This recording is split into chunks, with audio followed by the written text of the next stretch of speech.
halos mga 2 weeks na lang at pauwi na rin sila, pabalik na rin sila mama at si Lola ba ng Pilipinas. At yan ang ilan sa mga mamimiss namin. Wala na kayong makikitang dandelion dyan ngayon. Tugtugin mo, Titanic! Tararararara. Tapos yung ikaw yung oh.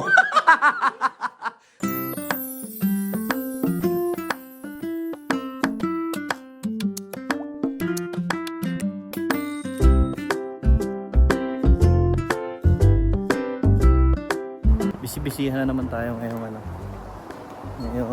Miyerkules ng hapon. So ito ngayon ang pina-project ko. Yan. Binaklas natin yung mga bubong nitong shed. Kasi ay wala na eh. Sira-sira na talaga. So ayan, kita ang langit ngayon dito. Yan. Ito ang ipapalit ko, kaya lang kulang ako. Kailangan kong makahanap ng panghusto. Kasi ganito kasi ang kondisyon ng ganito na yung kondisyon ng mga binaklas ko. Kita na rin ang langit eh. Kasi bengkong-bengkong na siya. Yan, oh. Makikita nyo. Yan, oh. Bengkong-bengkong na. Tapos since kapos siya sa dulo, may siwang. Oh. Yan, oh. Ano. May mga retaso siyang ganito na ginamit. Kaso bengkong-bengkong na rin eh. So wala na talaga. Hindi na pwede. At saka dahil nabasa na ng ulan at snow, ayan, namagana siya. Lumubog na yung mga tornilyo. Hirap na hirap nga akong tanggalin yung mga tornilyo nito. So ayan, pinagbabaklas ko na. At ito nga ang ipapalit ko. Kaso meron lang akong dalawa nito. So kailangan ko pa siguro ng mga tatlo niyan. Mga tatlo pa siguro niyan ang kailangan ko para ma-cover yung buong bubong na to. So far okay pa naman eh. Ang bala ko pagka nalagyan ko ng plywood yan, eh patungan ko na lang ng ng tawag dito, ng metal na roof, yung mga corrugated ganyan. Eh marami naman na pick up, so mami-make up na lang ako. Siguro ang gagawin ko, bibili na lang ako ng panggupit ng yero para kung labis man yung mga sukat ng mga mapipick up ko, gugupitin ko na lang para sumakto dyan. Sayang din kasi marami-raming gamit din ng may store dyan kung maayos. Okay pa naman yung mga locks nya. Siguro tatanggalin ko lang yung nito, yung mga siwang nito. Lalagyan ko ng wall sa loob, no, kahit plastic or something para hindi siya masisilip. Although dito naman sa aming neighborhood, ilan na rin mga kapitbahay ko yung nag-welcome sa amin. Kagaya niyan, yung may truck na yan. Yung next door ko sa kabilang side dito, kababait nila. At so far sa pagtira nila dito, wala naman silang masabi kasi talagang peaceful daw. At walang history ng mga nakawan whatsoever, pamamasok, wala. Kaya goods na goods dito. Nakatuwa yung mga kapitbahay namin dito. Mostly ay mga puti sila. And then meron lang kaming isang nakilalang Pinoy. Nakausap ni na Ninang. Taga dun sa tapat mismo namin. Pero wala na. Bukod sa kanila, wala na kami nakikitang iba pang mga kabayan dito. And nakakatuwa kasi sobrang welcoming nila. Tapos kahapon, nakausap ko nga yung isang kapitbahay ko. Sabi niya, kahit daw walang tao sa kanila, basta pumasok lang daw doon sa bakod nila kasi marami pa nga silang mansanas. So sabi nga sa amin, mamitas. Yung nasa harapan nila na mansanas, na nakapamitas na kami doon, 2 piraso yata. So natikman na ni Mami tsaka ni Mama. Pero doon sa likod, ayun guys, nakikita nyo. Yung sa likod, may apple tree doon. Ayun guys, pakita ko sa inyo. Yung sa likod niya is green apples naman. Meron din palang mapula. Pero alam ko green apple yun eh, hindi pala. Yan, so nahihinugan na daw at saka mas magaganda daw ito kaysa dun sa pinanguhan namin na natikman namin sa harap. Kaya sabi niya, anytime magpunta lang daw dyan at mamitas ng mansanas kasi hindi naman na nga nila nakakain guys. Okay, tingnan nyo naman. Nung lumipat kami dito is ang daming dandelion yan. Wala na kayong makikitang dandelion dyan ngayon. Wala na, nasaid na ni Lola ba. Bumili pa nga ako ng pang-spray kasi nga ako yung mga nakasabit sa ngingi ng mga bato, sprayan namin. Pero alam nyo ba, kahapon Eh, hindi na rin namin kailangan isprayan. Kasi natsaga na rin namin kahapon na i-move yung mga bato. Tingnan nyo, ang ganda na, di ba? Minove namin yung mga bato. At sa ngayon, naano na rin namin. Natanggal na namin yung mga dandelion dito. Tingnan nyo dun sa previous video. Makikita nyo, ang daming dandelion dito. Yan. Ang dami. Pero ngayon, wala na, oh. Wala na. Diba? Ito, chinagan ni Lola Aba ngayong umaga, oh. Tapos yan, itong mga spots na nakikita nyong kalbo, ang suspecha namin ni Lola Ba, yan ay inisprayan ng herbicide nung dating nakatira, siguro bago nila ibinenta. Kaya lang ang nangyari is pati yung mga grass namin is namatay, nadamay kumbaga. Yan, kasi hindi na solid doon sa mismong puno lang ng ano. And ganun pa man, ang ginawa ni Lola Ba is binunot na rin niya yung mga dandelion na inispray na yan. So wala na, kukunti na lang talaga. Ito na lang ang natitira, oh. Maliliit na puno na lang, konti na lang. Yan, didiligan ko ulit yan mga yan ngayon para lumambot yung lupa. Kasi kapag sobrang dry ng lupa ay masakit sa kamay. So nahihirapan si Lola Ba magano yan, magbunot niyan. Yan. Halos mga 2 weeks na lang at pauwi na rin sila, pabalik na rin sila mama at si Lola Ba ng Pilipinas. At yan ang ilan sa mga mamimiss namin. Yung marami kaming mamimiss at maninibago na naman kami, panigurado. Yung pagluluto ni mama, yung tutulog na lang ako, pagising ko may pagkain na. Tapos yung pag-aayos ni Lola Ba ng mga halaman, ng mga damo. Yung mga yan ang mga mamimiss namin talaga. Kailangan ko ng gampanan lahat yan. Ay, ganun talaga. Sinagad na nga namin yung 6 months nila dito. Talagang as in sagad na sagad talaga yun eh. Babalik na lang. Ganun na lang. Ganun talaga eh. Ano? Tingnan nyo naman yung halaman, no? Inayos-ayos nila. Yung kamatis na galing sa kabilang bahay na inuupahan namin, binuhat na rin namin dito kasi naawa nga sila. Hindi nga amin tong 2 paso na to kasi dito sa kasama namin sa bahay. Pero sabi, sige dalhin nyo na, inyo na lang yan. Hindi na rin naman daw nila napapagtaniman. So buti na lang. Kaya ayun, nadala namin hanggang dito. Marami na rin naaaning kamatis, guys. Ito yung isang klase. Ito naman yung isa pahaba. Iba pa rin klase ito. Maliliit siya na katamtamang size. Ito pahaba eh. Tapos yung isa bilog-bilog. Ay nako, yun. Kapag ka meron kayong mga relatives, mga magulang o mga in-laws na nakakapunta dito sa Canada, talagang ang sarap ng buhay. Naninibago talaga yung mga nakatira dito. Kasi kapag nandito sila, hindi sila tumitigil ng kakukutkot, kung sa kusina man yan o sa garden. Pag wala na, ikaw na uli lahat ang gagawa. Yan, no? Hindi na sila tumigil kaayos dito. Yung loob ng bahay, kaayos na. Mga rose. Ganda, diba? Sige na, tatapusin ko na muna to. Hindi pala tatapusin dahil hindi naman matatapos. May kabit ko man lang itong isa at yung pangalawang plywood. Okay na yun muna. For today, mailagay ko man lang yun dyan. Diba? Okay na yun. So, sa susunod na lang ulit. Tatry kami ng bago kasi may mashed potato sa bahay eh. So, magki-KFC sana kami. Ito lang. Dito sa Mahogany. Kaso nakita namin to eh. Mukhang worth na i-try eh. Bucket ribs. Wednesday pa naman. Parang may promo pag Wednesday. 3 to 9. Ito yung lawan. 6 bones, 1 beverage, nuggets, barbecue sauce, 15. So pag may 30 ka nito, panalo na yun. Pwede na yun. Dito sa sa Mahogany, yung mga dito, dikit-dikit na bilihan dito. Ang lapit lang sa amin. Tumatawid lang ng Stony Trail. Ito napuntahan namin sa tindahan dito. Laban ng kadikit ng KFC oh. Ito yung KFC. Ito siya, Big T Barbecue. McDonald's nandito lang din sa dulo. Itong area na to, ito yung pinaka kabayanan nila rito eh. Isipin nyo naman, dami ditong dami ditong tindahan. Dami ditong business. Buhay na buhay. Ayun ang McDo, nasa dulo. Fazoli's Fast Fresh Italian.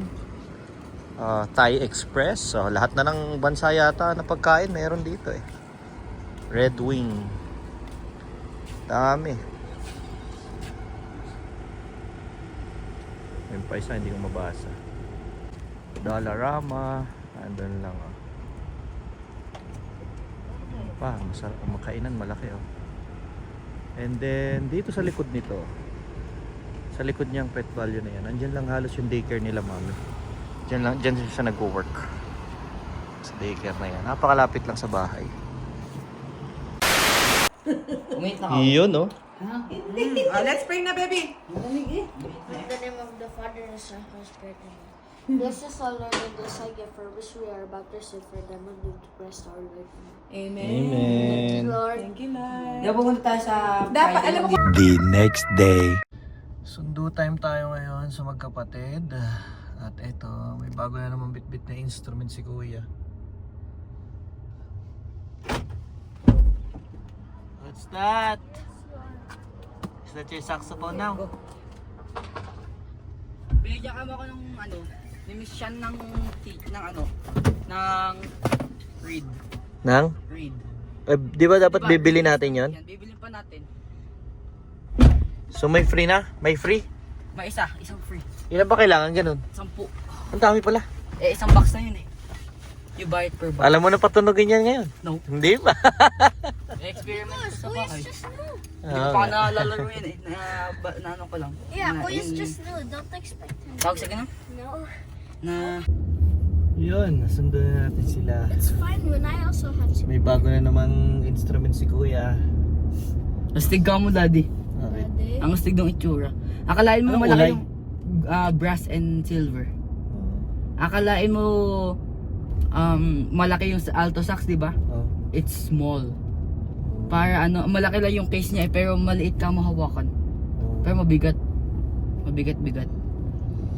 So, ang instrument niya this year ay nag-upgrade siya Alto sax. to an alto sax. Yun na yung Galing siya sa hanggang next flute. year ko. Galing siya sa flute last year. Last year, violin.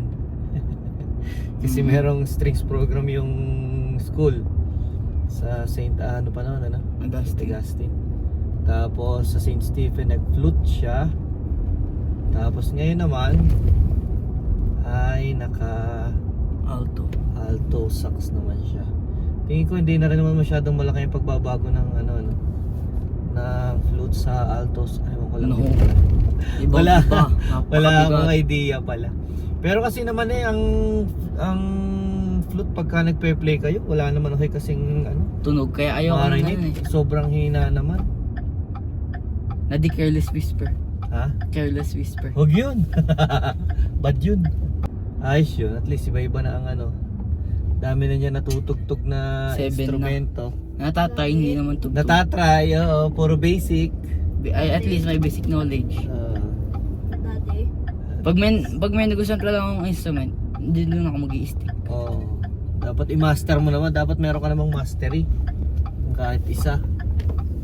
Sa alto sax, tatagal ako dito hanggang next year. Bawal na ako mag-change. Ay, ganda! Maliit lang siya, Ganda ng itsura, kuya. Hindi mukhang luma, Kasing bago talaga. Bago pa. Pero it's been used like one year. Aba, okay na okay pa. Di ba yun naman yung pagkakagamit ng balik sa long McQuaid tapos nililinis naman nila siguro, di ba? Daddy. Ay, ang ganda pa.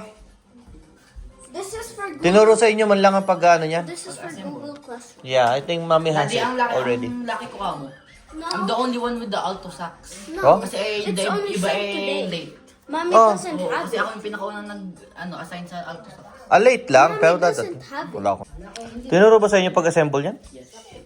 Yun lang ay tinuro sa inyo.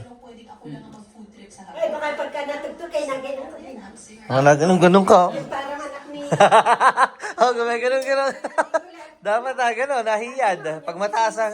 Pag mataas ang note, tahiyad na gano'n. Tapos yun, air hump. Kuya, tugtugin mo Titanic. Tararararara. Tapos yung ikaw yung oh. Game. Titanic. Ayan. Sakto. Kuha mo yung Titanic, kuya. Every night in my dream. Ayan na.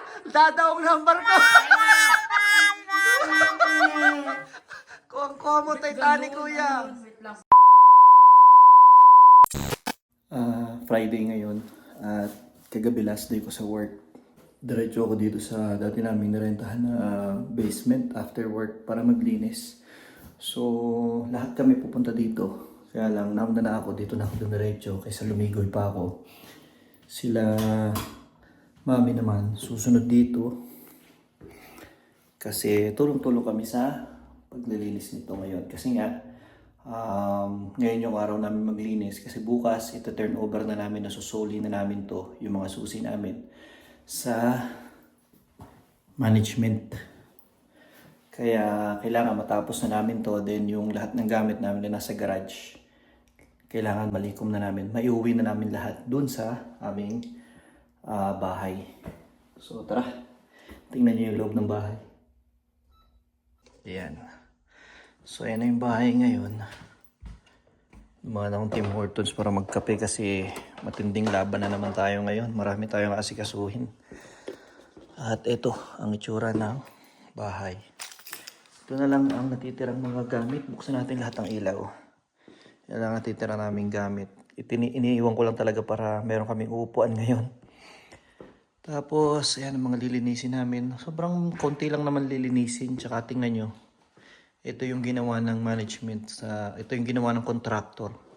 Hinahanap nila yung possible na leak, kung saan nagli-leak yung tubig, bakit nababasa at nag-aamag yung bahay. So ayan, na-discover nila. Merong crack sa wall na possible na pinanggagalingan ng tubig. So imagine niyo naman, hindi nila kami binibigyan ng accommodation tuwing meron silang gagawin. Sipin nyo na lang yung alikabok nito, guys. Ina-expect nila natitira kami dito habang ginagawa nila yung mga ganito. Hindi di ba? Hindi katanggap-tanggap. Nandito kami nung tinanggal nila yung baseboard. Kaya sobrang gulo. Nung mga nakaraan bago kami lumipat, di ba nakita nyo? Sobrang gulo dito. Kasi lahat ng nasa malapit sa wall, kailangan namin tanggalin mga sofa, lahat ng gamit. Kasi nga, binakbak nila yung baseboards na yan. So yun okay pa. Nag-spray sila dito ng pang-kontra sa molds. Tinanggap namin kahit na masakit sa dibdib, masakit huminga, kasi nga, mabaho kaya yung ini-spray nila. So, hinayaan na namin. Pero isipin nyo naman kung yan, ina-expect nila na nandito pa rin kami at titira kami habang ginagawa nila yung ganyan. Hindi ka tanggap-tanggap, di ba? Sino makakatira? Grabe yung alikabok niyan, guys. Ito, yung sahig, sobrang alikabok. Kaya nga sabi ko sa kanila, paano kami maglilinis kung ganyan yan? So, sabi, wag na lang daw namin yan pakialaman. So, meaning to say, siguro yung banyo lang talaga at saka itong kusina, yun lang talaga lilinisin namin. At saka yung mga kwarto. Ayan. Sa kwarto wala naman silang binutas na wall, wala silang nakita. Pero dito talaga sa kwarto namin ni Mami, yung pinakamalalang molds na na-experience namin. So yan, amag talaga lahat dyan hanggang sa wall. Kasi ang suspecha ko, sa likod ng pader na to, yung downspout, yung alulod. At yung tubig, dyan mismo sumasanipsip pababa. Kaya itong sahig na to, nagbasa talaga to. Nagbasa siya. At nag-i-stay yung tubig. Kaya naman, yun ang gustong-gusto ng molds. Yung ganun, yung mamasa-masa. Hanggang dyan, hanggang loob ng cabinet, lahat yan meron. So, ayun. Finally naman, tapos na. Kalimutan na lang, di ba? Yung masamang experience. At least ngayon, okay na, nakalipat na kami. Wala kami naging problema, pati sa pag-alis dito. Hopefully, makuha namin yung aming deposit after namin ma-turn over to. Dahil hindi naman na nga kami tumitira dito since September 5 pa. Kaya yun, sana makuha namin yung deposit, wala naman kami halos na damage. Wala naman kami talagang na-damage dito. Kasi talaga kung paano nila iniwan sa amin is gano'n naman talaga namin isusuli sa kanila. At yun nga lang, yan, bahala na sila dyan kasi problema naman talaga ng landlord yan. Kasi kung hindi nila maayos yan, babalik at babalik lang yung molds dito, sigurado. So yun, nahantayin ko lang silang dumating dito. Tapos, actually wala naman masyado lilinisin dito. Yun nga lang today, marami din kaming lalakarin ni Mami kasi magpapa-change pa kami ng license, ng driver's license namin since hindi pa updated yung ano namin doon, yung address namin doon. So mahirap na. Kasi mahirap na kung hindi nagtatali yung address mo, doon sa insurance, doon sa lisensya, kailangan lahat, di ba? So yung iba online, nagawa na niya yung pag-change ng address, pag-update. Kaya konti na lang naman yung mga kailangan pa naming lakarin na, na ahensya. Ito na po ang pinakahuling exit Ito hindi na. Ito din. sa aming inupahan. Wala na tayo pa. Talagang minap simula loob, palabas hanggang pauwi na lang, oh. Sama na, pati common area, oh. Common area naman to eh. Ayun. So, after ilang oras, natapos din. Ito ako isa, isasara mo na. Natapos din. Pwede na rin pa. Okay, buhos ka lang dyan. Yan, gusto mo dyan. Lalagyan natin dito yung... Bumili pa nga kami ng mga supplies, oh. Kunin natin. Degreaser, Pine-Sol. Magkakarga na tayo ng mga gamit. Mga palinis, bumili pa kami. Wala silang masasabi dyan. Mas malinis pa nga. Ano? Mas malinis pa yata ngayon kasi nung dinat na natin.